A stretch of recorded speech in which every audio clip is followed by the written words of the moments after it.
Alam ko po na niready na ni Lord ang ating mga puso at isipan upang manahan po ang kanyang salita sa atin po, no? Kaya po, ready na po natin ang ating mga puso.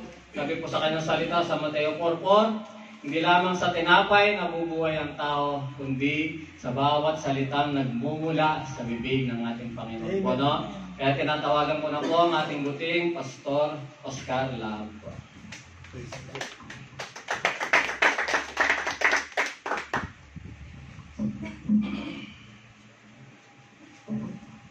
Praise God! Hallelujah! Purihin ang Panginoon sa araw na ito. Mga kapatid, palakpakan natin si Lord. Huwag tayong malungkot mga kapatid na noong Friday, punong-puno ang itong bahay pa ng bahay natin, itong place of worship natin, ano? Punong-puno po ng mga kapatid, no? Huwag tayong malulungkot na sa ngayon po ay kahit ganito lang karami po tayo ngayon, siguro na overwhelmed lang yung mga kapatid natin. Yung iba pagod sa trabaho. Anyway, all of us is in the process of becoming a good tree, no? Na mag-bear ng fruit. Amen. No? Amen.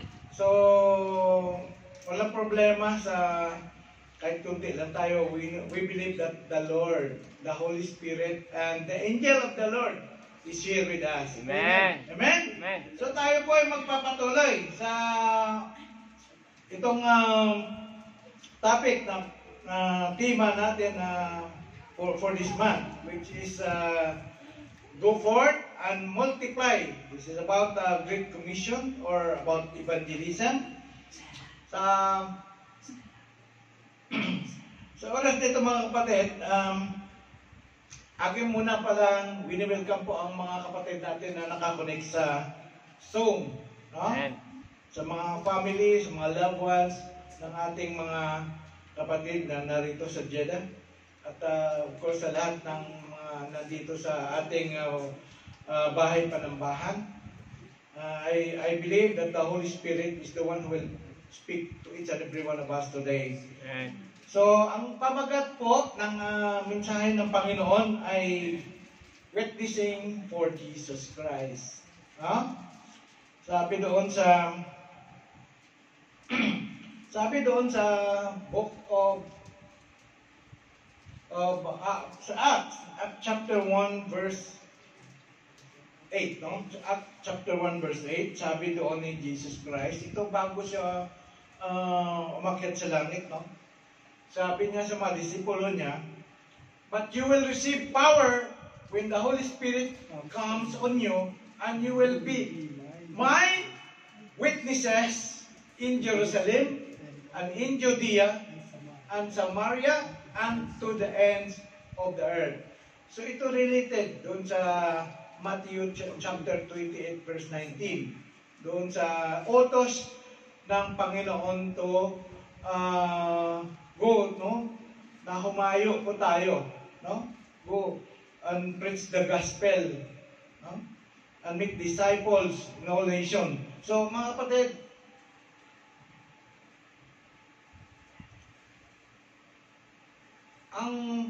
itong tinatawag na witness or pagtutoo, it is part of our multiplication process, no? Kung ikaw nagtitestify, okay, you testify the love of God, you testify Christ to the lost, no? Nagpapatuto ka, naging saksi ka, no? Naging saksi, ikaw ang magiging saksi ni Kristo, hindi ka saksi ni Jehovah, no? Religion yun, ang saksi ni Jehovah. But we are also witness for God, witness for Jehovah, no? Totoong saksi ni Kristo, iglesia ni Kristo. Tayo yung totoong iglesia ni Kristo, no? Sabi doon, ang pagpatutuo ay hindi isang gawain na kung saan ito ay nakalaan lamang sa mga selected people, tulad ng mga namumuno sa iglesia, sa mga apostles, sa mga teachers, sa mga pastor, no?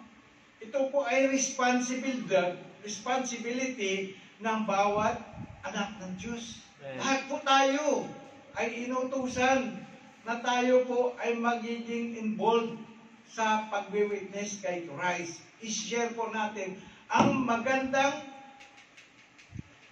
bagay. Ano yung magandang bagay na natatanggap natin? Magandang regalo na natatanggap natin. I-share po daw natin ito sa mga hindi pa nakatanggap. Itong magandang regalo na ito, walang iba kundi ano? Ang kaligtasan o buhay na walang hanggan. Natatanggap na po natin. Amen? So, ito ay responsibilidad na inatang sa bawat mananampalataya, anuman ang kanilang mga pinagmulan o antas o karanasan. Ito ay isang panawagan o pag-ibahagi ang pinakadakilang kwento. Anong pinakadakilang kwento na ito? Ang kwento tungkol sa ginawa ng Diyos na kung saan pinadala niya ang kanyang bugtong na anak na si Jesucristo upang siya ay mamatay sa cross para mabayaran ang ating kasalanan. Amen? Ang kwento ng pag-ibig sa sakripisyo at pagtubos ng Diyos sa atin sa pamagitan ng kanyang anak na si Jesucristo. No? So, nabasa na po natin kanina ang teksto na kung saan yun ang ating babasihan sa pag-aaral na ito. Isigit ko muna ito. Ang tungkol sa ladder of success na kung saan ito po ay itinuturo sa G12 sa Isuel 1. No? Hindi ko alam kung sa pre-encounter na ito binanggit na to. Binanggit yata ito sa pre-encounter, ano? Ng Kuya Mike, ang ladder of success.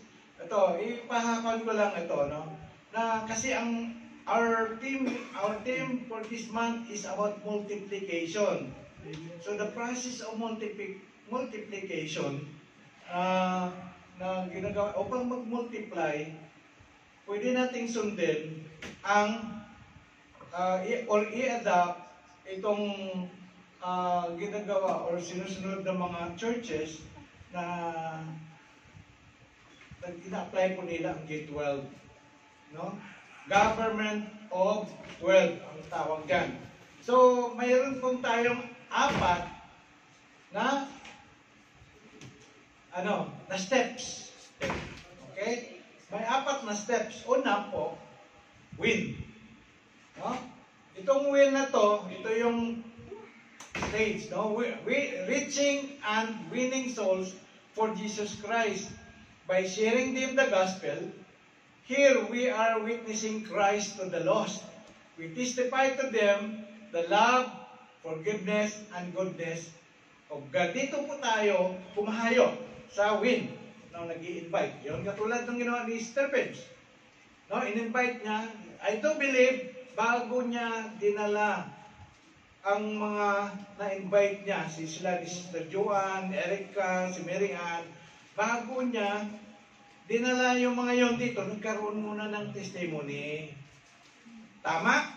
I do believe na hindi lang basta na-encourage yun sila na pumunta dito. Katulad ito ng kwento na kung saan pag ikaw ay kumain, naghanap ka ng makakainan. May katropa ka, naghanap kayo ng makakainan na restaurant. Sabi na, ay, parang mas masarap magkain ng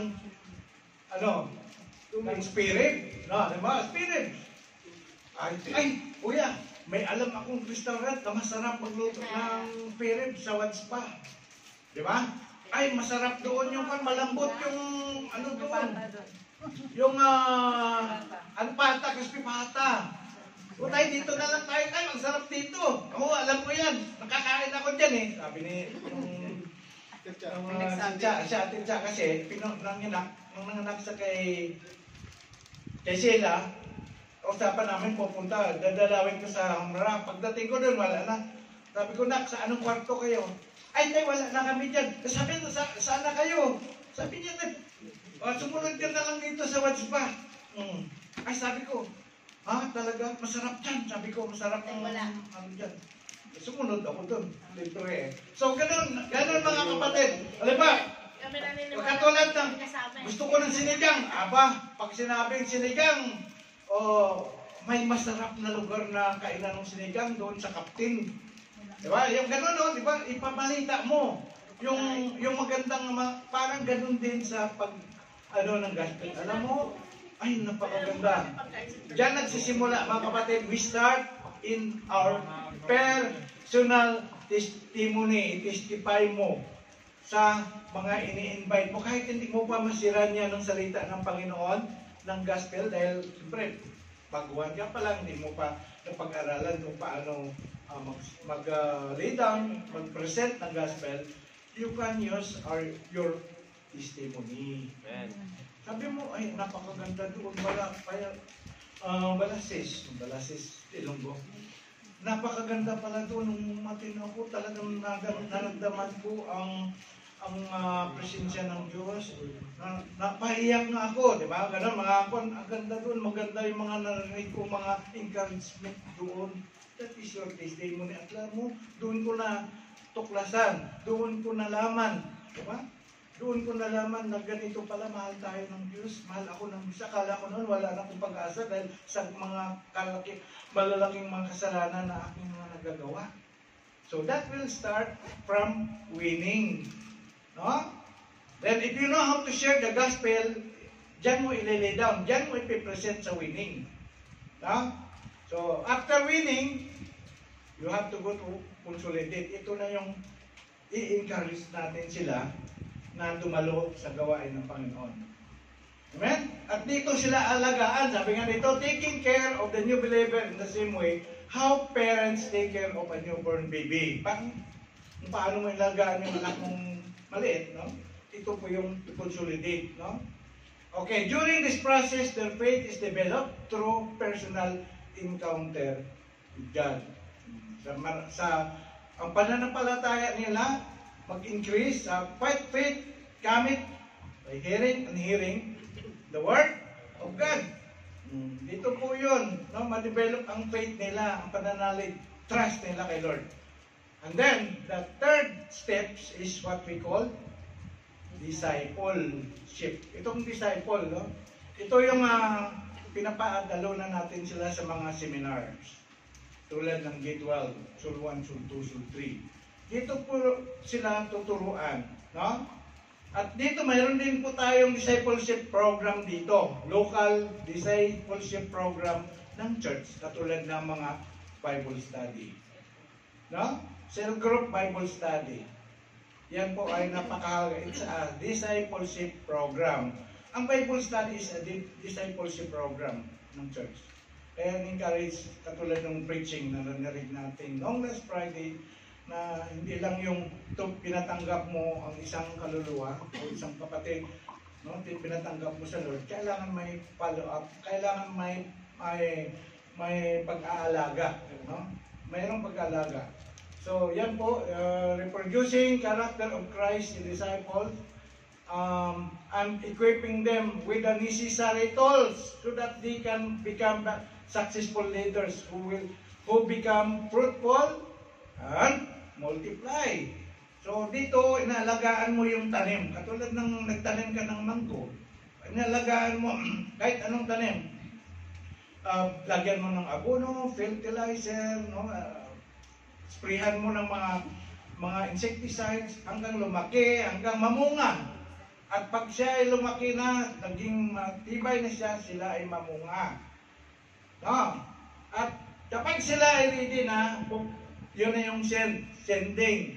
So, the moment where the new leaders are empowered to step into the ministry and fulfill the Great Commission. Ito yung nakita na pwede na ito, may kakayanan na siya na tumayo. May kakayanan na siya na mag-lead ng ministry. May kakayanan na siya kasi nakapag-aral, na-equip. Diba?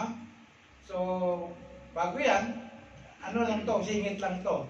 No? Pero, bago tayo magpatuloy doon sa pinakaminsahe ng Panginoon, anong kulang natin? Prayer.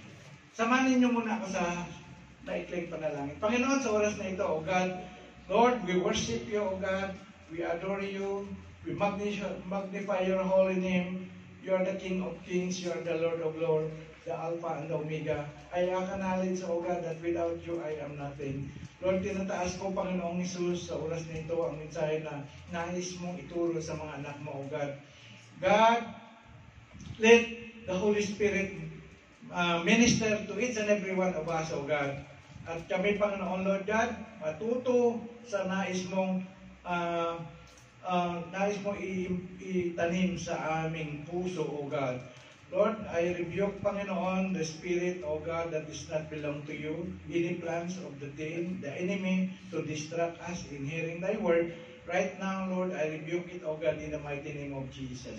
Panginoon, any spirit of doubt, ang pagkainip, antok, at ano pa man, Panginoon, Lord God, na sa gambala, sa pakikinig ng mga anak mo sa iyong salita, ito, Panginoon, ay aking sinasaway sa pangalan ng Jesus. Ito, Panginoon, ay hiningi ko, God, Lord, with faith, Panginoon, in my heart, O God, na maging matagumpay ang pagturo mo sa mga anak mo, Panginoon, in Jesus' name. Amen. Nakapaka natin si Lord. Okay. Basahin natin ulit ang text. But you will receive power when the Holy Spirit comes on you. And you will be my witness in Jerusalem, and in Judea, and Samaria, and to the ends of the earth. Okay. So, ang sinasabi niya dito, alam mo, si Jesus Christ, nung tumawag siya ng mga unang mga disciples niya, ang alala ko, ang sinabi niya, come, follow me, and I will make you fishers of men. No? Yun ang sinabi niya. So, ibig sabihin, nung tinawag ni Jesus Christ ang mga disipulo, ang layunin niya, ang objective niya, is to make those people to be fishers of men. Tama? This is also the objective, the reason why the Lord called each and every one of us. He wants us to be His fishers of men. Tayo ay nais niya maging witness niya sa mga lost soul. No? Pero dito mga kapatid, nung sinabi niya itong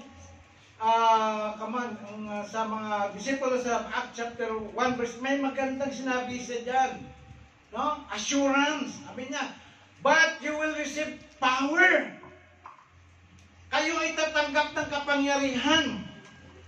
No? When the Holy Spirit comes on you. So, ibig sabihin, we will receive the power that came from above when we receive the Holy Spirit in our life.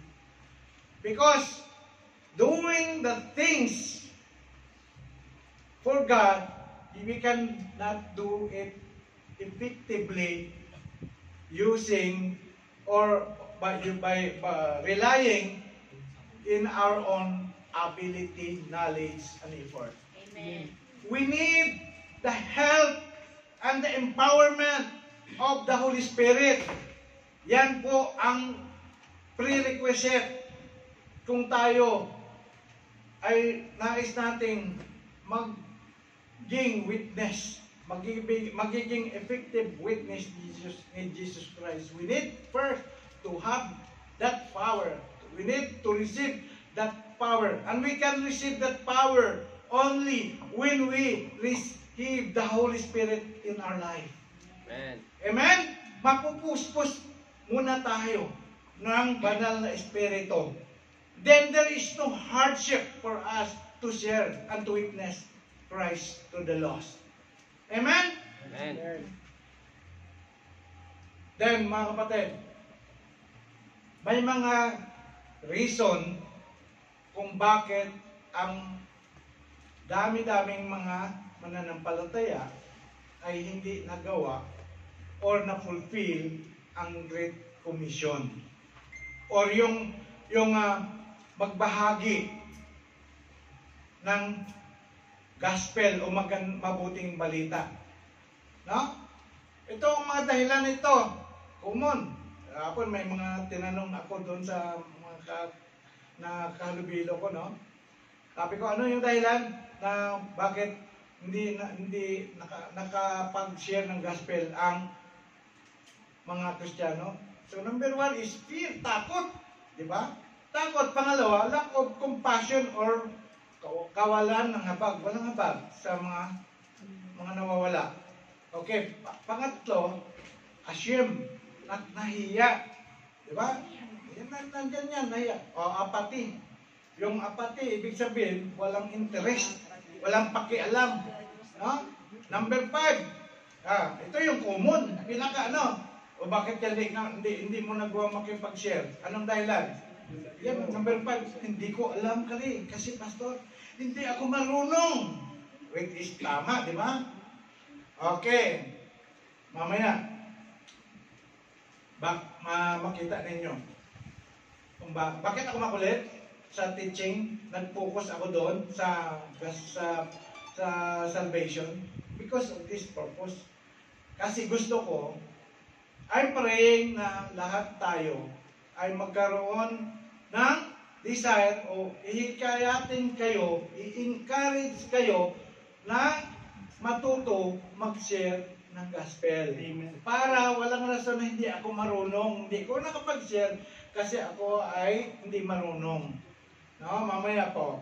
So, dito muna sa takot. Ano yung kinakatakutan natin ng usual? Takot na tanggihan. Oh, takot.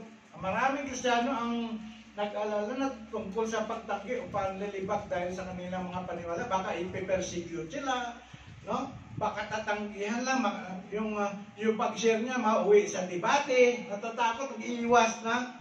Diba? Gano'n, no? May mga Bertoldong mga makakausap, pilosopong makakausap, no?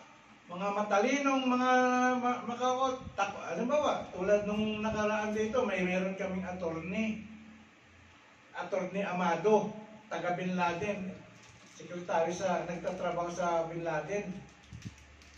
Alam mo, yung isang kapatid, si Kuya Bert, natakot mag-share sa kanya ng gospel. No? Ay, kwento naman ng aming kapatid ito noon. No? Sabi niya kasi, bugado, matalino to. Kaya hindi niya napag-sharean. Pero, sabi ko, testing mo lang, kuya. Yung tandaan mo, sabi ko, yung alam mo, hindi niya yun alam. Oh, nakita mo ba nagbabasa ng Biblia? Wala.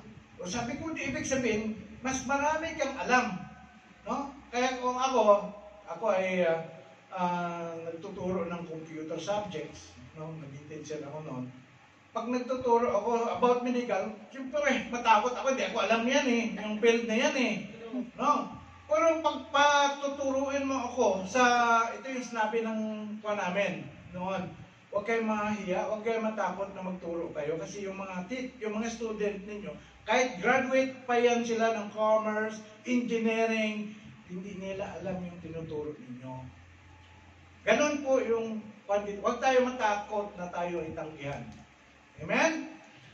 Takot na tayo ay mabigo dun sa gusto nating ma-share, magkaroon ng positive result ang ating pag-share ng Word of God.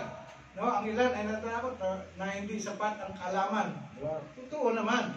O hindi, halimbawa, sa pag-share niya, may mga tanong na mahirap. At yan kinakatakutan niya na baka magtanong mamaya ng isang tanong na hindi ko masagot. Kaya okay na lang, hindi na ako no? Hindi na ako mag-share. Okay. Number 3, takot na tanggihan, iiwasan ng ilan ang atong-galian pala. Takot, itong na to, iniiwasan niya na share ng Ebanghelyo dahil na sa pagnananais na mapanatili niya ang pagkasundo sa relasyon. Baka mamaya ito pang maging dahilan ng magkaroon kami ng gap ng aking hahayuan. Yan ang ano niya dyan. So, nag-iiwas, no? So, pangalawang rason kung bakit hindi nakapag-share ang Kristiyano ng salita ng lack of compassion, no? Walang kawalan ng habag. Di tayo nahabag. Wala tayong naramdaman na tayo ay nahabag doon sa mga lost souls. No? Okay, ang number 3, ito yung kanina sinabi ko, ashamed. No? Siya ay nahihiya, mahihiyain. No? Alam mo si Pablo, siya ay makasalanan. Siya yung unang persecutor ng mga Kristiyano noon, na kung saan hinabol niya ang mga unang Kristiyano noon para sila ipakulong, no? Yung purpose pa nga niya na pumuntang Damascus para hulihin yung mga Kristiyano doon, di ba? Pero ang nangyari, habang nasa daan siya papuntang Damascus, na-encounter niya si Jesus Christ, nabulag siya, nangusap ang Panginoon sa kanya. Tinawag siya, binigyan siya ng misyon ni Jesus Christ, doon siya namulag. No? Yung kasalanan niya na yun, hindi siya na yan. Sabi niya, si Pablo ay may lahat ng dahilan upang ikaya na ipayag si Jesus sa mga hintil. Sinabi niya na hindi ko ikinakahiya ang Ebanghelyo sapagkat ito ay kapangyarihan ng Diyos para sa bawat sumasampalataya. Una sa mga Hudiya, pagkatapos para sa mga hintil. For I am not ashamed of the gospel of Christ because this is the power of God to save. No? Kaya mga kapatid, yan ang isang dahilan. No? Huwag tayo mahiya, no? Sabi nga ni Jesus, sabi niya, kung sino man ang, sabi doon, basahin natin, kung sino man ang ikakahiya, no, sa akin at sa aking mga salita, ikakahiya ko kayo sa harapan ng aking Ama na nasa langit. So, wag natin ikakahiya ang Ebanghelyo. No? Kapalan po natin ang ating salita. Kailangan po tayo magkaroon ng courage, mga kapatid. Huwag tayo mahiya. Kahit may mga magpe-persecute, ano mga born again, alive na naman yung mga yan. No? Huwag mong anuhin nyo na parang, napaka-boring naman na yung mga yan. Huwag kang mahiya. No? Dahil yung ginawa mo share ng pag-ibig ng Diyos, at siya po ay napukaw, at siya po ay namulat, at siya po ay tumanggap, laking pagpapala po para sa iyo bilang ginamit ng Diyos para makarinig ng magandang balita. Binabagyan. Number 4, apathy, walang interes, walang pakialam. Bahala na yan. Makasalanan niya. Baka ako ay maghahayag o mag-share ng gospel sa kanya. Ang sama-sama ng taong yan. Diba? Ang sama-sama ng babaeng yan. Marites yan. Pinag-chismis ako. Diba? Ganun. Walang pakialam, no? Yung inis niya, yung galit niya, yung naging dahilan na wala siyang interest na isi-share ng gospel. No? Ayan mo dyan sila. Diba? So, kailangan mayroong magsasalita. No? Kailangan mayroong magsishare. Okay, ito mali. Maaring ang isang dahilan, they have wrong priority. Sabi nga, hindi inuuna ang pag-ibanghelyo o ituturing nila ito na bilang itong responsibility. Hindi na-realize na ang urgency na dapat ang gospel ay isi-share sa dapat isi-share. Siran. Alam nyo mga kapatid, alam ng mga kasamahan ko dyan sa basketballan sa Faisal na ako ay isang pastor. One time kinorner nila ako. Isang born again daw siya. Kuya, may tatanong ako kasi dati dumadalo din ako sa gawain sa mga born again. Sabi ko, anong church mo? Sabi na, nakalimutan ko na. Ibig sabihin, hindi ka born again. Hindi, kuya, sige, may tatanong lang ko sa'yo. Sabi ko, sige, walang problema, sasagutin ko ang tanong mo kung ayon sa aking makakaya. Sabi ko, sige, tanong, walang problema. Hanggang namalayan ko, nagtanong siya, namalayan ko, dire-diretso na po yung yung pagsishare ko sa kanya ng salita ng Panginoon. Mga kapatid, sa pagdating ng bagay na yan, kahit hindi nag-response ng positive ang binahagian mo, at least naghasik ka ng salita ng Panginoon. Sa EE, mayroong 15 requirements kami na dapat nakapaghayo ka ng 15 times. Whether ang pinagsirahan mo ng gospel, tumanggap o hindi, at least nakapag-share ka. No? Maybe not on that moment, not on that time na nag-respond siya positive, pero yung tinanim mo, yung ibinigay mo sa narinig niya, papasok yun sa kanyang kaisipan, nakapag-isip yun. No? Kasi ganyan din tayo noon eh. Hindi naman kaagad-agad na nung tayo ay sineran, in-invite, ay kaagad na-convince tayo. Diba? Ilang pagkukulit pa siguro ng mga nag-invite sa atin. No? So, ito pa, kulang sa motivation. Ano nagmo-motivate? Mayroon bang nag-motivate sa'yo? Anong motivation mo? Na ikaw ay magbahagi ng salita ng Panginoon o yung good news. So nagiging kampante o walang pakialam ang taong ito o ang mananampalatayang ito sa witness, no, paghayag ng Ebanghelyo. Okay, number 5. Ito yung sinabi ko kanina. I don't know, hindi niya alam kung paano i-presenta ang gospel. Sabi dito, may mga taong gustong sumaksi. Andyan yung, andyan yung gusto niyang may apathy siya, may awa siya, hindi siya nahiya, hindi siya natatakot, pero ang kulang, hindi niya alam ang paraan. No? So, ito, mayroong mga taong gustong sumaksi, ngunit hindi nila alam kung saan magsimula. Ang iba ay magsimula, ngunit hindi nila alam kung paano tapusin ang ibang video. Ibig sabihin, hindi nila alam ang pagpresenta ng Ebanghelyo. Kaya ito po, ang M ko, ituturo ko po sa inyo ang how to present the gospel. Alam nyo, kami sa Israel 2, walang ibinigay sa amin. Hindi kami tinuruan kung paano magpanimula, kung ano yung susunod na sabihin, ano yung mga ilustrasyon, ano yung paano patanggapin. Wala. Bahala, diskartihan ninyo. Ang binigay lang sa amin, ayan si Pastor, andyan si Kuya Ele, Pastor Ele, si Jipoy, ang binigay lang sa amin, mga verses na i-memorize. Bahala ka dyan kung anong gawin mong diskarte dyan.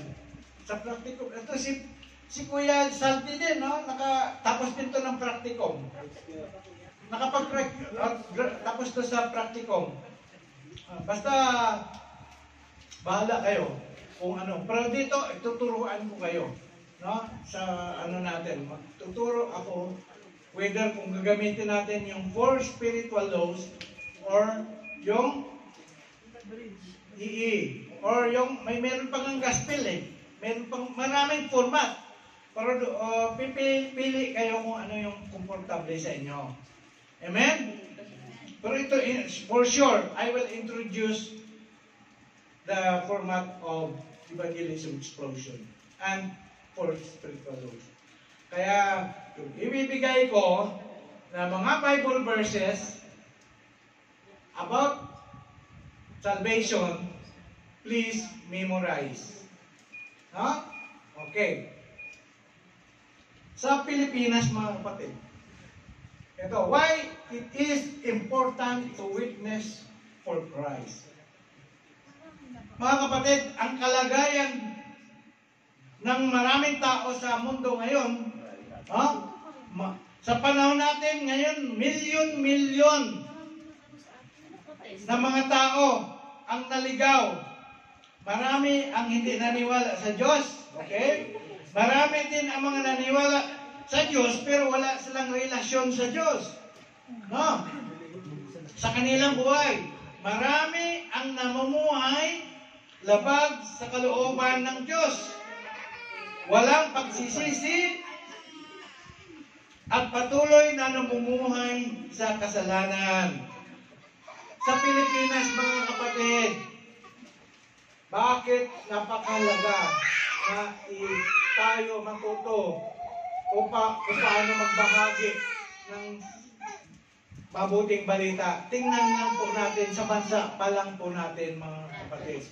Do we have the compassion about these people? Look at the statistic. Ito po yung statistic. In the Philippines, 82% is 82.9% is Roman Catholic. 5.4 is Protestant. 4.6 ay Muslim, mga Islam. Philippine Independent Church 2.6 at ang Iglesia ni Cristo 2.3. Wala pang adyan yung kay Kibuloy. Tayo ay nakakapaloob doon, binilang niya tayong mga born again sa 5.4. But we are not religion. Just want to make it clear. No? Kasi ang mga nag-statistic nito, mga born again, tingin nila born again, mga religion. You know?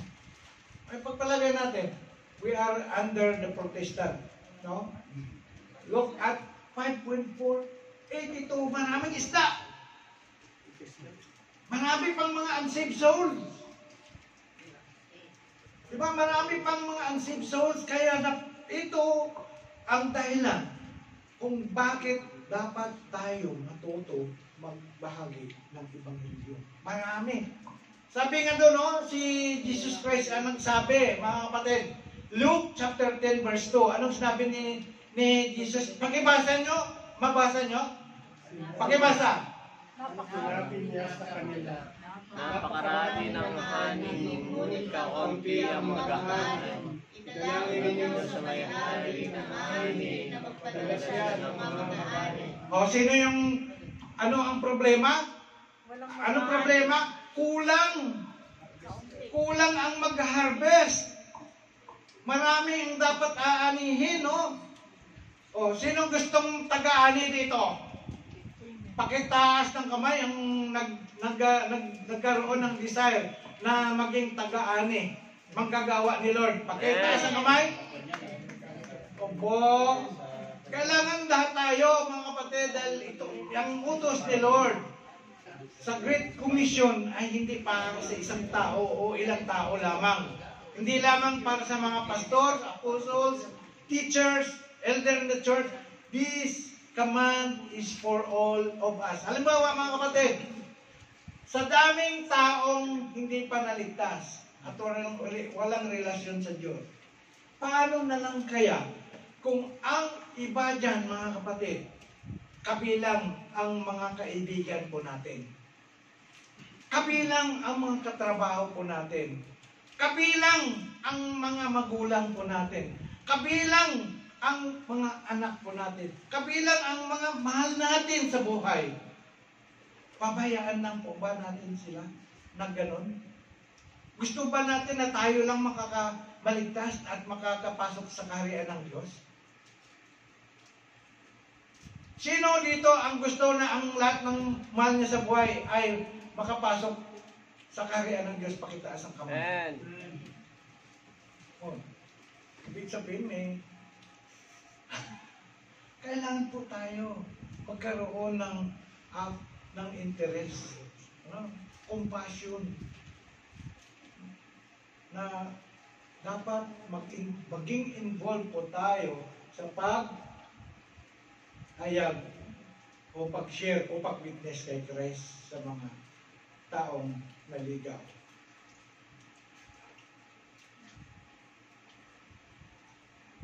Walang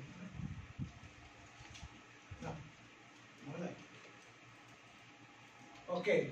Why it is important to witness for Christ? Ito yung isang dahilan din. Ito po ay utos ni Kristo. Ito po ay inutos niya doon sa yung Great Commission. Sabi niya doon, sa inutusan ni Jesus ang kanyang mga tagasunod na humayo at gumawa ng mga alagad sa lahat ng mga bansa. Ang atas na ito ay isang direktang utos para sa mga Kristiyano, para sa atin, mga kapatid, na ibahagi ang mensahe ng Ebanghelyo sa buong mundo. Pangalawa, upang maihayag ang pagmamahal ng Diyos. Paano malaman ng mga naliligaw na sila po pala ay mahal ng Diyos? Kasi maraming hindi naman ako mahal ng Diyos. Kita mo yung nangyari sa buhay ko. Bakit ganito naghirap ako? Kaya one time noon may isang pastor pumasok sa barbershop. Sabi niya, sabi ng barbero, sabi niya, ay, ikaw naman pastor, nandito, sige, ang gupit mo ganito. Sabi niya, pastor, hindi ako naniwala, magaling ang Diyos. Sabi ng pastor, bakit mo sabi naman yan? Sabi niya, tignan mo naman yung pastor, pag dito sa mundong ito, ang daming mga adik, daming mga sugarol, ang daming mga mamatay tao, daming mga kriminal, daming wasak na pamilya, maraming naghihirap, mga pulubi. Tahimik muna yung pastor. Hinayaan na muna niya matapos yung paggugupit. Baka maya, pag dinibate niya, masira na yung, baka magkaganito yung buhok niya. No? Tapos, nung tapos naman gupit yung barbero, sabi ng pastor, alam mo, hindi ako rin niniwala na mga barbero magagaling. O sabi niya, bakit? May mali ba dyan sa ginawa kong paggupit sa'yo? Hindi, maganda nga itong gupit mo sa akin eh. Pero sabi niya, tingnan mo sa labas. Ang haba-haba ng mga biguti, balbas, mga muka, maraming mga hindi maayos magdamit. At sabi ng pastor, tingnan mo yan, kung magaling yung mga barbero, kung magaling kayo, hindi nyo na sikaso sila. Sabi ng barbero, sabi niya, alam mo, hindi naman sila lumapit dito eh. Hindi naman sila pumasok dito para ayusin yung kanilang mga buhok eh. O ang kanilang mga biguti, ng mga baltas. Sabi ng pastor, alam mo, ganun din ang Diyos. Hindi ka naman ayusin ng Diyos kung hindi ka lalapit sa Kanya. Amen. Diba? So ganun mga kapatid, nakakala ng ibang tao, ang Diyos ay hindi sila pa mahal ng Diyos. Sabi sa John 3:16 lang, no? Sa pagkahayo natin, ikukot natin yun. Alam mo, mahal ka ng Diyos. No? Sabi, for love so God, God so loved the world that He gave His only begotten Son, no? To whosoever believe in Him, shall not perish but have. So yung mga gospel na memorize natin, yun po ang pwede natin banggitin. Mahal ka ng Diyos kahit anumang kasalanan ng nagawa mo. May pag-asa, may hope, may no? If you confess your sin, He is faithful and just to forgive and cleanse you for all your unrighteousness. No? So pangatlong dahilan, dahil sa pakinabang. Merong pakinabang. No? Ang mga sumasaksi. Tayong mga sumasaksi, ang naghahayag o nagpapagamit sa Panginoon upang i-share ang mabuting balita, mayroong pakinabang. Ano yung unang pakinabang? Ang pagsaksi ay nagpapalakas sa spiritual na buhay ng isang mananampalataya. Dahil, ito. Dahil mapipilitan siya na maging prayerful, maging mapanalanginin siya ngayon. Kung tamad ka manalangin, pag gusto mo mag-involve sa gospel, no? Evangelism. Ngayon, mga kapatid, kailangan mo ng prayer. Kailangan maging prayerful ka. Ipag-pray mo yung taong iyong pagbabahagian. Mauna muna ang prayer bago ka mag-share. No? Ito, maging mapapanalanginin. Mapipilitan siya maging mapanalanginin. At maging masipag sa pag-aral ng salita ng Diyos. Tama naman, di ba? How can you share if you don't know the Word of God? So mapipilitan kang mag-memorize, mag-aral, unawain, ano ba talagang ibig sabihin ng salitang ito. Di ba? Kasi baka mamaya, hindi mo alam. Tapos yung sinisiran mo, may mga tinatanong, hindi mo masagot. Diba? Kaya magkaroon ka ng takot. So, dapat magkaroon ka ng debosyon. Araw-araw dapat nagbabasa ng Bible. Dapat araw-araw kinakausap si Lord sa pamagitan ng prayer. Hindi lamang yung kausapin natin si Lord para humingi. Sa prayer, merong pinupuri natin siya, sinasamba natin siya, nagpapasalamat po tayo sa Kanya. No? Ganun ang content ng prayer. Then of course, may supplication, may thanksgiving. No? Okay. Yung pangalawa, habang sumasaksi tayo, mararanasan mo ang tulong at kapangyarihan ng Banal na Espiritu. Habang tayo nagsishare ng salita ng Panginoon, maranasan mo ang kapangyarihan ng Banal na Espiritu na habang ikaw ay nagsishare, minsan mamaranasan mo na hindi mo pa natapos ang pagsishare ng salita ng Panginoon, yung kinakausap mo umiiyak.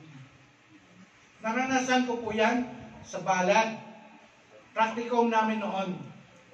So, pumunta kami ni Mac, yung second son ko, sa Balad, sa harap ng gasas. Diba may ano dyan, may Faisal, yung kandon, yung May kalapati. may kalapati. So, during the sala time, naghanap talaga ako sino kaya dito makakausap ko. Malapit ng graduation. Ilan pa lang, 8 pa lang yung nabaginan ko. So, may nakita ako, nag-iisang kababayan natin, taga-industrial.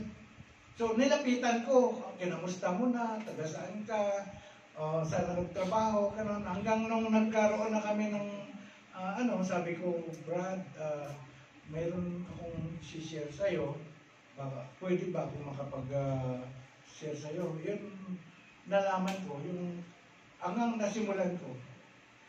Nakita ko habang doon na kami sa bandang ginawa ni Kristo. Umiiyak na siya. Nakita ko umiiyak siya, gumagano. Nakayuko eh. Lumayo kami sa mga tao para hindi marinig yung pag-uusap namin. Tapos nung nakita ko umiiyak siya, sabi ko, handa ka na bang tampagin siya? Sabi ng Panginoon, come to me, all of you who are weary and burdened, I will give you rest. Ipapanalangin kita. Wala pa, pero alam ko, it's not me. It's not the word that came from my mouth na magaling ako magsalita. It is because of the Holy Spirit. Ito yung sinasabi dito, maranasan natin ang kapangyarihan ng Banal na Espiritu. Dahil sa pagkahayo po natin, gawin natin, Lord, Holy Spirit, samahan mo ako. Maging pagtayo dito. Hingin natin palagi, Lord, ikaw ang maggabay sa akin. Puspusin mo ako ng Banal na Espiritu. Ato, isa pa. Habang tayo na matibilog ngayon, yung attitude natin, na kung tayo noon ay hindi mahabagin, magkaroon tayo ng habag doon sa mga taong dapat babahagian. Ito pa. Ayon sa batas ng pag-aasik at pag-aani, lagi mong inaani ang iyong itinanim. Kapag tayo po ay nagtatanim o nagbabahagi, tayo ay nagtatanim. Diba? Nagtatanim tayo ng salita ng Panginoon.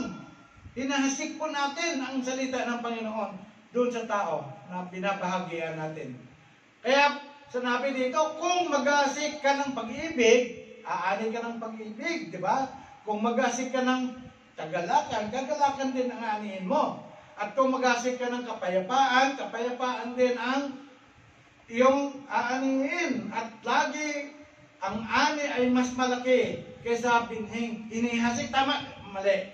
Halimbawa, ang farmer naghasik ng isang buto ng palay. No, naghasik siya ng isang buto ng palay. Hindi pwedeng ang isang buto ng palay na yan, kapag yan ay nabuhay, mamunga ng isang buto lang. Di ba makita natin yung isang palay, maraming bunga? So, kaya dito, mas marami ang bumabalik, no? Sa naghahasik. Gets? Ha? Ibig sabihin, may blessing. Natutuwa, nagagalak ang Panginoon sa ginagawa natin.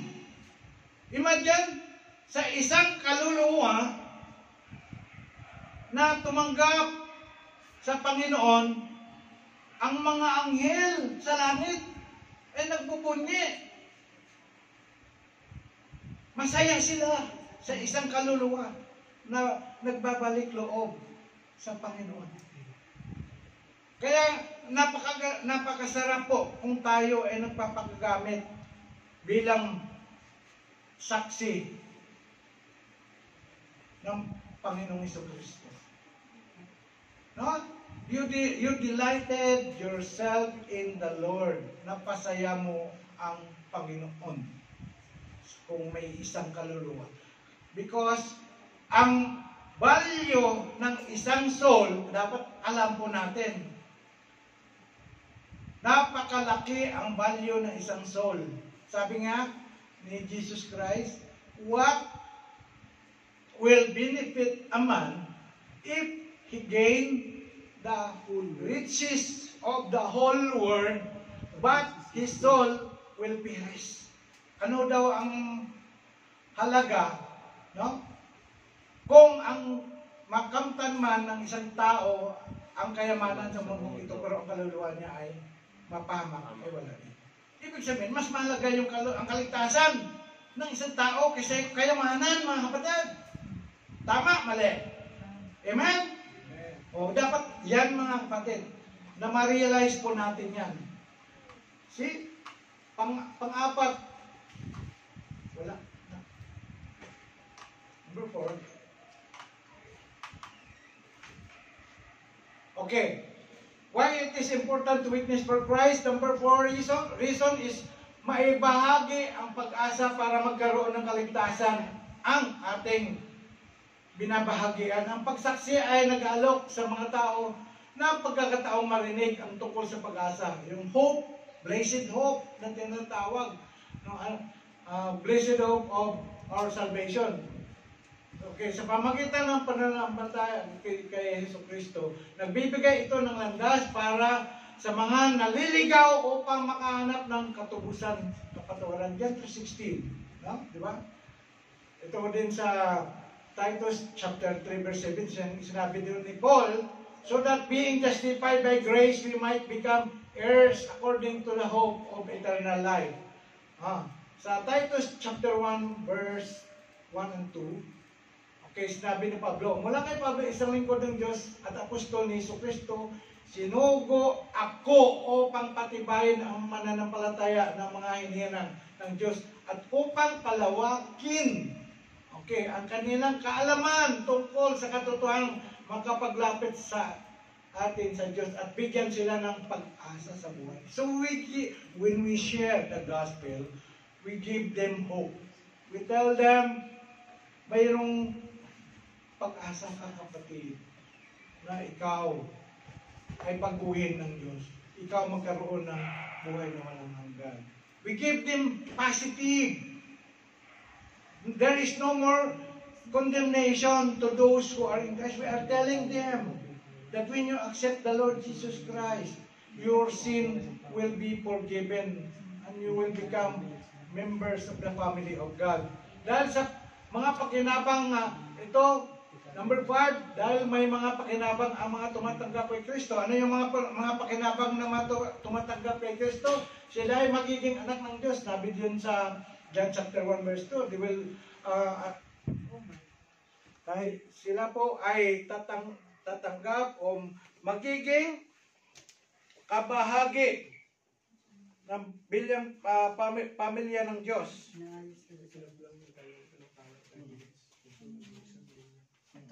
Sige lang, tutuloy ko lang. Sige, makinig lang kayo, ha? Amen. Praise God. No, nothing can hinder us for delivering the word of God. Okay?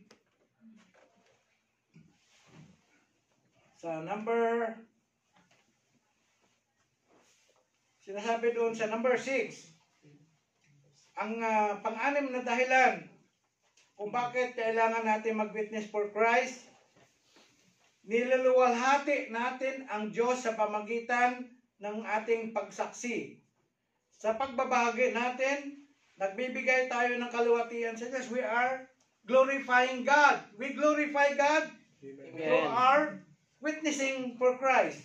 Sinabi doon ni Jesus sa chapter 15 ng John, chapter 1 pala, verse 5 until 15 verse 8, no? John 15:8, sabi ni Jesus Christ, sa pamagitan nito ay nilulahati ang aking Ama na kayo'y magbunga ng marami at kayo'y magiging aking alagad. Itong sinasabi niya, you be fruitful. So we will become fruitful if we are sharing the gospel of Christ and we are witnessing for Jesus. Number 7, nabi dito, nais ng Diyos na lahat ng tao ay maligtas. Kasi kasabi ng John 3:16, for God so loved the world, buong mundo, mahal niya, no? Tapos dito sa 1 Timothy chapter 2 verse 4, binanggit din ito ni Pablo dito. Nasabi niya, nais ng Diyos na ang lahat ng tao ay maligtas at magkaroon ng kaalaman sa katotohanan. Di ba sabi ni Jesus Christ sa John 14:6, I am the way, the truth, katotohanan. Ako ang daan, ang katotohanan at ng buhay. At ng buhay, di ba? I am the way, the truth, and the life. So, ang talatang ito ay nagpapahayag ng pagnanais ng Diyos na talagang gusto niya walang mapahamak. Nais ng Diyos na tayo ay hindi mapunta sa impyerno. No? Kaya mga kapatid, kailangan natin magpagamit sa Panginoon upang ituro ang katotohanan sa mga hindi pa nakarinig. No? May binabanggit dito na basahin ko lang yung ko na. Isa na yan. Ito lang. Wait lang.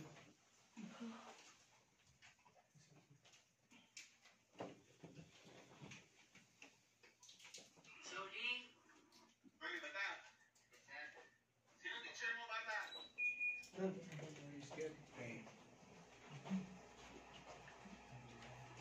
May binanggit dito. Doon sa John chapter 3 verse 18, may binanggit. Whoever believes in him is not condemned. Okay? But whoever does not believe is condemned already. Because he has not believed in the name of the only Son of God, who is Jesus Christ. No? Tapos, may sinabi doon sa Book of Romans, chapter 10, verse 14. Sabi niya doon, how then can they call on the one they have not believed? Paano daw sila tatawag doon sa isa na hindi nila pinaniwalaan? No? Tapos ang sumunod na sentence, and how can they believe in the one on whom they have not heard? Sabi niya, paano nila paniwalaan ang isa na hindi nila naririnig? Okay? Tapos yung pangatlong sentence, sabi niya dito, and how can they hear without someone? Ulitin ko and how can they hear without someone preaching in them? Kaya, nangangailangan ang Diyos ng gagamitin niya para maiparinig, no? Doon sa mga ligaw, doon sa mga lost souls, ang the free gift of God, the love of God, or the gospel. No? Paano na lang, ito mga kapatid,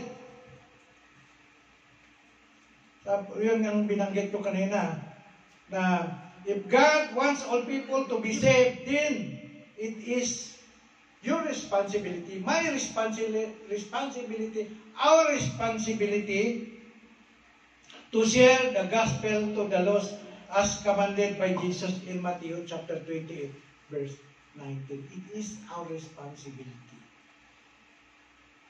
Do not wait for tomorrow. Hindi natin alam. No? If there is an opportunity, seek always the opportunity to share the gospel because we don't know what will happen tomorrow. Saka na yung i-share yung gospel doon sa pamilya ko. Diba? Saka na. Huwag saka na. Because the salvation should be today. Because what? We cannot know what will happen tomorrow to our loved ones, to our friends, to those people surrounding us. No? Do not wait, do not delay, sabi ni ano? Do not delay. Pastor Regina, no? Sa CIT, don't delay. Now is the time. No? Always seek the opportunity, mga kapatid, to share the love of God to the lost.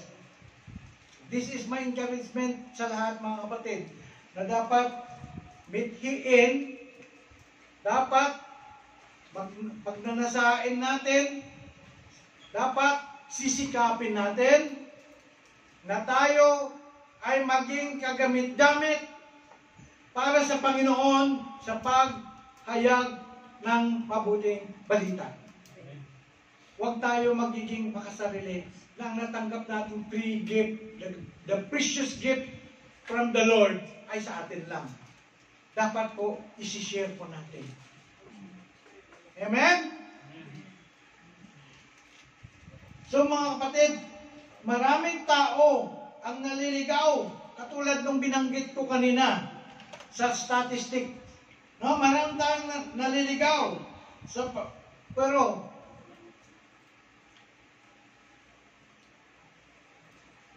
kulang sa mga manggagawa. Kulang sa mga harvester. At ito yung sinasabi ko, mga kapatid. Be a harvester. Be a witness of Jesus Christ para sa mga lost souls.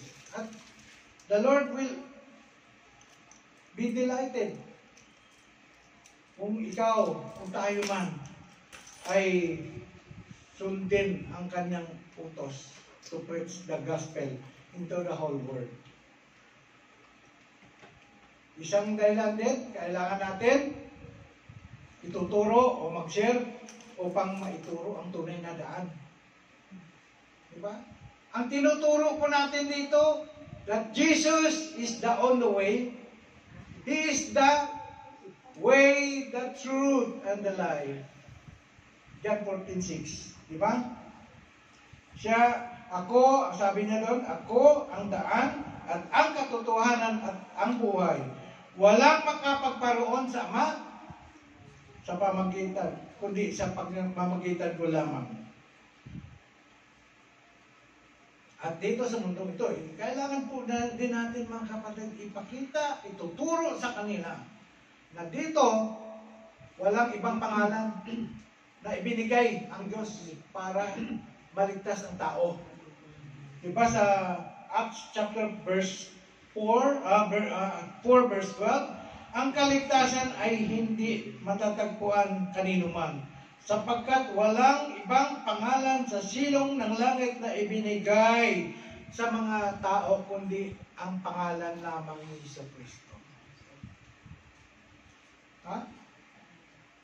Ito po ang ating isi-share sa kanilang mga kapatid. Ang mga Bible verse na binanggit ko sa inyo at narinig ninyo, ito yung supporting verse ko para makita natin lahat na ang kahalagaan, the urgency na tayo po ay dapat magpagamit sa Panginoon to share the gospel. Amen? Amen. Kanina po, nilatag ko ang mga dahilan kung bakit ang isang tao o isang mananampalataya ay hindi nagawa ang pagbahagi ng salita ng Panginoon or yung good news or ang gospel. Una doon, siya ay natatakot. Pangalawa, siya ay nahihiya. Apathy, lack of compassion, and he don't know how to do it. Hindi niya alam. Kaya mga kapatid, ako naniwala na sa narinig ninyong ito na salita ng Panginoon, malaking bagay ito na nakapag-encourage sa inyo na mag-aspire na matuto kayo how to share the gospel. Sino gusto matuto? Pakitaas ang kamay. Amen. Ito si Pastor Eli, si Pastor Kuya Mike, Kuya Jipoy, at saka si Kuya Salde. Alam na po nila how to share the gospel. So, ibibigay ko sa lahat sa inyo ang mga memory verses, ang mga verses na i-memorize ninyo. At ituturo ko sa inyo, una, ang pamaraan ng evangelism explosion. Ito po yung kailangan natin. Kung maraming marunong mag-share ng gospel, mga kapatid, marami tayong mangingisda. Gets? Ha? We will do this. Hindi yung ipagmamalaki na dumami tayo. Hindi. Our motivation to do this because we want to be useful in the kingdom of God. Amen? Amen. Okay. Magpapatuloy po tayo sa ating Bible study. Next Friday, bibigyan ko lahat kayo ng balangkas, outline ng evangelism explosion. Kausapin ko rin si Pastor Dong bilang Espiritu, no? Kasi ituturo ko rin yung four spiritual laws. Mayroon tayo niyan. So, ang conclusion ko po, hindi ko na mabasa eh.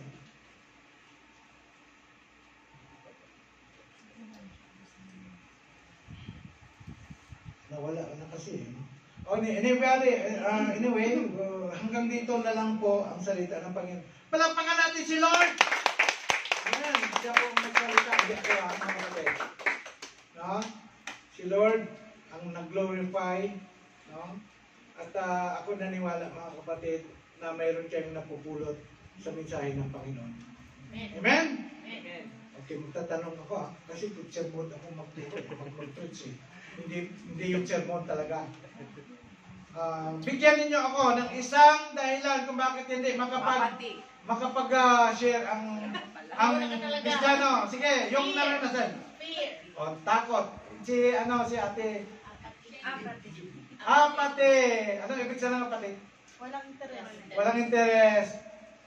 Jai. Lack of compassion. Okay. Ano pa yung si Ate Joanne? Si Ate Jenny, alam ba yung binanggit si Ate Jenny?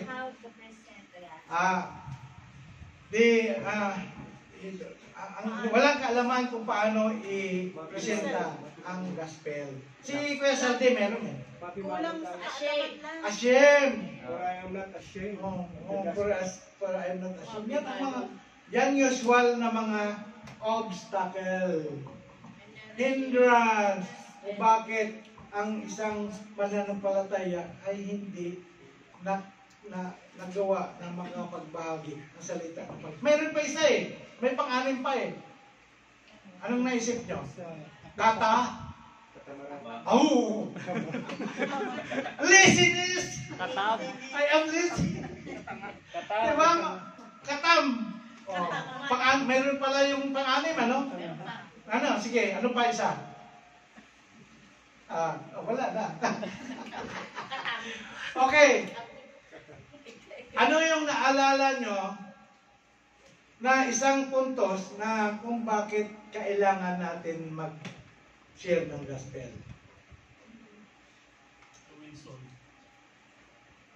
Because mayroong pakinabang, dalawa yan, di ba?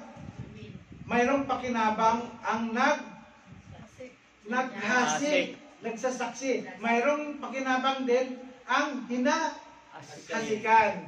At yung una doon, dahil ito po ay utos ni Jesus Christ doon sa Great Commission. Lahat.